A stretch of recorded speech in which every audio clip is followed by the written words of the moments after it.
Ya, mari kita lanjutkan ke materi berikutnya, mengenai medan magnet, yaitu ini tentang hukum Ampere.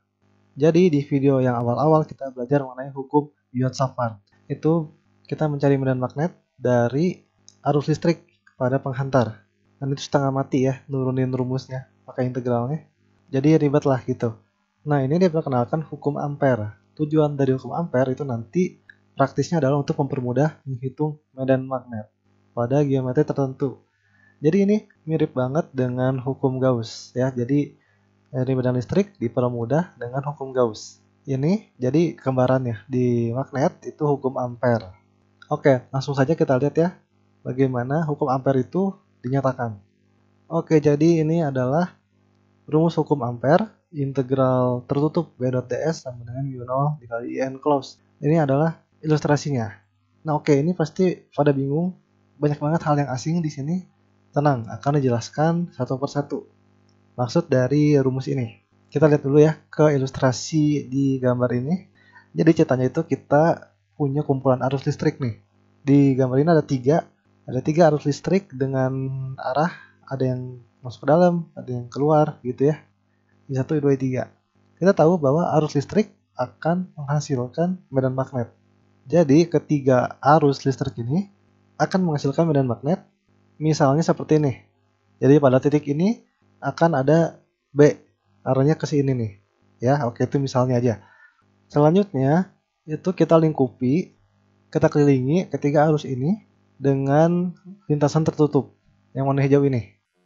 Lintasan tertutup ini disebut dengan loop Ampere. Oke ya, ini disebut dengan loop Ampere. Ini jadi identik dengan permukaan Gauss. Itu kan permukaan tuh, permukaan yang melingkupi muatan. Kalau ini bukan permukaan tapi lintasan tertutup yang mengelilingi si kumpulan arus ini. Oke, kalau udah gini nanti di sepanjang lintasan ini kita cari medan magnet. Yang pasti nanti di tiap lintasan B-nya akan beda-beda ya arahnya. Bisa jadi di titik ini B-nya ke sana gitu. Di titik ini B-nya ke sini. Macam-macam ya. Nah, gini ya. Jadi di tiap titik B-nya akan macam-macam. Nanti B ini kita integralkan. Integralkan sepanjang lintasan Ampere ini sesuai dengan arahnya. Di sini kita tentukan arahnya itu arah loopnya seperti ini. Berlawanan jarum jam.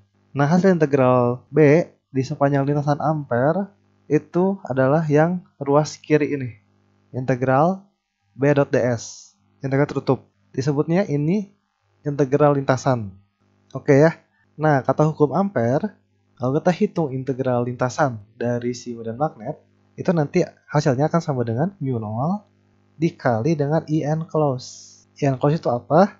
In close adalah jumlah arus listrik neto yang dilingkupi oleh si loop Ampere ini.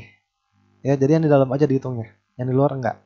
Ini jadi benar-benar mirip hukum Gauss ya. Kalau hukum Gauss kan ini In close. Kalau ini In close.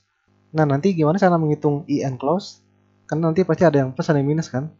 Nah, jadi aturan tandanya itu mana yang arus minus, mana yang arus plus itu bergantung pada kita milih integralnya ke arah mana. Beda arah integral nanti beda aturannya. Yang di gambar ini kita pilih counterclockwise ya, berlawanan jarum jam. Itu nanti gini. Jadi arus yang masuk ke bidang yang tandanya silang itu akan minus nilainya. Kalau arus yang keluar bidang yang tandanya dot itu nanti akan plus nilainya. Itu jika integral kita arahnya berlawanan jarum jam. Kalau integralnya nanti searah jarum jam, dibalik aja berarti nanti ya.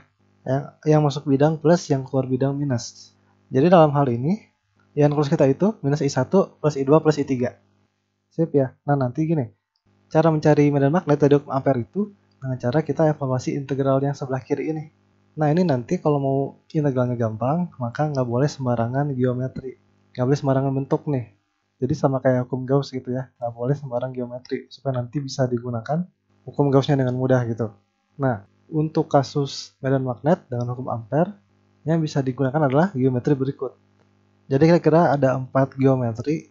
Yang pertama ada kawat lurus yang tak hingga. Yang kedua adalah solenoida. Yang ketiga toroida. Yang keempat pelat berarus. Di video ini kita bahas yang nomor 1, yang nomor 2 dan 3 di video berikutnya. Nah, yang nomor 4, pelat berarus itu di fisika dasar nggak diajarkan. Karena ini akan memerlukan variabel baru. Jadi kita nggak bahas dulu ya. Oke, kita langsung masuk ke yang ini ya, yang kawat lurus tak hingga. Oke, ini kita lihat. Jadi kita punya satu kawat lurus. Dilihat dari atas ini, arah arusnya itu masuk ke dalam layar ya. Nah, carilah medan magnet pada jarak R dari si kawat ini. Pakai hukum ampere. Nah, jadi gini, kita tahu bahwa kalau kawat lurus nanti medan magnetnya akan muter-muter ya. Di kasus ini kalau pakai aturan tangan kanan, nanti akan kayak gini nih. Arah putarannya ya, searah jarum jam. Kalau arusnya masuk ke dalam. Itu jadi kita udah tahu nih arah B-nya. Nah, nanti kalau menghitung pakai hukum ampere, kita kan harus bikin loop ampere ya. Nah, loop ampernya nanti supaya gampang, kita pilih lingkaran juga gitu. Jadi di gambar kanan ya, ini catatannya loop ampernya. Kita bikin loop ampere bentuknya lingkaran yang punya jari-jari R. Dan loop ampere punya arah ya, arah integralnya. Nah, arah integralnya kita samain aja dengan arah medan magnet yang udah kita tahu, yaitu searah jarum jam, kayak gini ya. Dengan demikian, kalau kita pilih seperti ini, nanti di tiap titik arah B dan arah DS, ya jadi DS itu vektor yang sesuai dengan arah loop ampere. Oke, di kasus ini arah B dan arah DS akan selalu sama, akan selalu searah di tiap titik, ya karena sama-sama searah jarum jam. Oleh karena itu, kalau kita pakai hukum ampere, integral ini B.ds akan sama dengan integral BDS ya karena searah. Kalau nanti dot product jadinya kayak gini. Karena cosnya 1 ya, cos 0. Oke, itu yang pertama. Yang kedua adalah karena kita pilih loop ampere itu lingkaran dan kita tahu bahwa medan magnet harusnya bergantung pada jarak. Makin jauh dia dari arus, maka arusnya makin kecil si medan magnetnya. Nah, karena lingkaran R-nya sama semua kan? Punya jarak yang sama semua, maka sepanjang loop ampere harusnya B-nya konstan juga dong, karena jaraknya sama semua. Maka nanti jadi yang seperti ini, B-nya bisa keluar dari tanda integral. Nah, terakhir, integral tertutup ds. Tidak lain adalah integral si lintasan, yaitu panjang lintasan. Ya, panjang lintasannya adalah keliling lingkaran, 2πr. Jadinya nanti kayak gini, B dikali ini 2πr akan sama dengan mu 0 IN close. Ya, sesuai dengan hukum ampere ya. Close kirinya jadi ya B kali 2πr. Ini akan selalu berlaku di kasus kawat lurus tak hingga ya.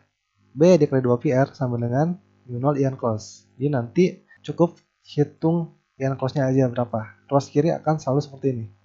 B kali 2πr ya. Ini akan di highlight nih. Oke, jadi itu modal kita coba terapkan ke satu soal ya. Karena kawat lurus tak hingga tidak hanya satu jenis. Ada jenis lainnya nih. Oke, jadi kita punya kawat tebal lur sangat panjang. Punya jari-jari A dialiri arus listrik dengan rapat arus seragam J. Oke, ini istilah baru J, namanya rapat arus, yaitu arus per luas. Cari medan magnet yang dihasilkan di tiap daerah. Oke, jadi selama ini kita tinjau kawat lurus tak hingga itu nggak tebal gitu. Kita nggak pernah tinjau ukuran si kawat lurusnya. Jari-jarinya berapa gitu. Nah, sekarang kawat lurus kita itu tebal. Jadi punya ukuran, berapa jari-jari.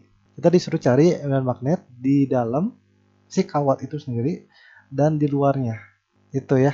Ini salah satu jenis lain dari kawat lurus yang pernah kita bahas.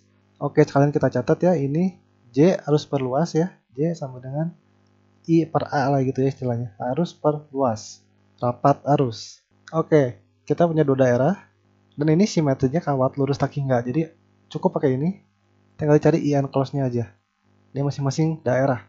Pertama-tama yang gampang dulu ya, kita cari yang di R lebih dari A, yaitu di luar kawat ini. Oh ya, ini tanda merah, maksudnya adalah tadi kan kawat ini dialiri arus ya, dikasih arus. Nah, arah arusnya itu keluar dari si layar. Itu maksud dari tanda merah ini. Oke, mulai dari yang R lebih dari A. Cukup cari IN close ya. Berapakah IN close-nya? Oke, pertama-tama kita bikin dulu loop ampere di luar si kawat. Gini ya, kita bikin loop ampere di luar kawat yang menjadi R gitu misalnya. Berapakah IN close-nya? IN close adalah tadi arus yang dilingkupi oleh si lintasan ampere. Dan besarnya nilainya bergantung pada ini kan sebenarnya arah integral kita. Arahnya kemana? Oke, kalau kita punya arus yang arahnya keluar bidang ya, kawat lurus arusnya keluar bidang, maka aturan tangan kanan menunjukkan B-nya akan muter-muter berlawanan jarum jam. Oke, jadi B-nya akan muter seperti ini. Kalau berlawanan jarum jam, yang positif apa? Yang keluar bidang ya. Oke, arus keluar bidang itu positif. Jadi IN close kita positif nih, udah positif. Jadi IN close kita sama dengan apa? Kalau di gambar ini positif seluruh arus yang ada di kawat kita. Seluruh arusnya ya. Arus ini tuh arus yang melewati kawat ini semuanya berapa? Itu bisa dilihat dari sini aja. Rumus yang ini berarti arus sama dengan J dikali A. J rawat arus dikali A, luas seluruh si penampang kawat, yaitu pi A kuadrat. Ya, itu N close-nya. Masukkan ke rumus yang ini. Kita peroleh yang ini. B kali 2 pi R sama dengan mu 0 J pi A kuadrat. Terakhir kita dapat B sama dengan mu 0 J A kuadrat per 2R. Ini hasil akhirnya. Jadi B-nya 1 per R ya. Makin jauh, makin kecil. Oke, ini kasus yang pertama. Yang kedua adalah kalau R-nya kurang dari A, yaitu di dalam si kawat. Oke, kalau R kurang dari A, berapa nih IN close-nya? Kalau R kurang dari A, berarti kita gambar loop ampere-nya begini ya, di dalam si kawatnya. Jadi nanti IN close-nya itu ini, semua arus yang di dalam ini saja, lingkaran hijau kecil ini saja. Berarti arusnya segini aja nih. Cari arus di sini aja. Yang di luar sini nggak dihitung ya, karena di luar. Nah itu berapa tuh jumlah arus yang diarsir ini? Oke, kalau lingkaran yang kecil ini kita kasih jari-jari R ya. Berarti IN close-nya sama dengan J kali A, J rapat arus dikali luasnya. Luas segini aja tapi. Luas segini itu pi R kecil kuadrat ya. Bukan luas seluruh kawat tapi hanya sebagian saja. Oleh karena itu B kali 2 pi R sama dengan mu 0 J pi R kuadrat. Itu hasil dari hukum ampere. Pindah ruas kita dapat B sama dengan mu 0 J dikali R per 2. Nah ini menarik. Ternyata B-nya sebanding dengan R. Artinya apa? Makin jauh dari si pusat kawat, selama masih di dalam kawat, itu ternyata makin gede B-nya. Gitu. Jadi ini mirip dengan kasus bola pejal ya. Kalau masih ingat, medan listriknya di dalam justru membesar ketika semakin jauh dari pusat bola. Oke, jadi sekian untuk pembahasan mengenai hukum ampere dan contoh penggunaannya. Semoga ini membantu untuk pemahaman kalian. Sampai jumpa di video berikutnya. Terima kasih.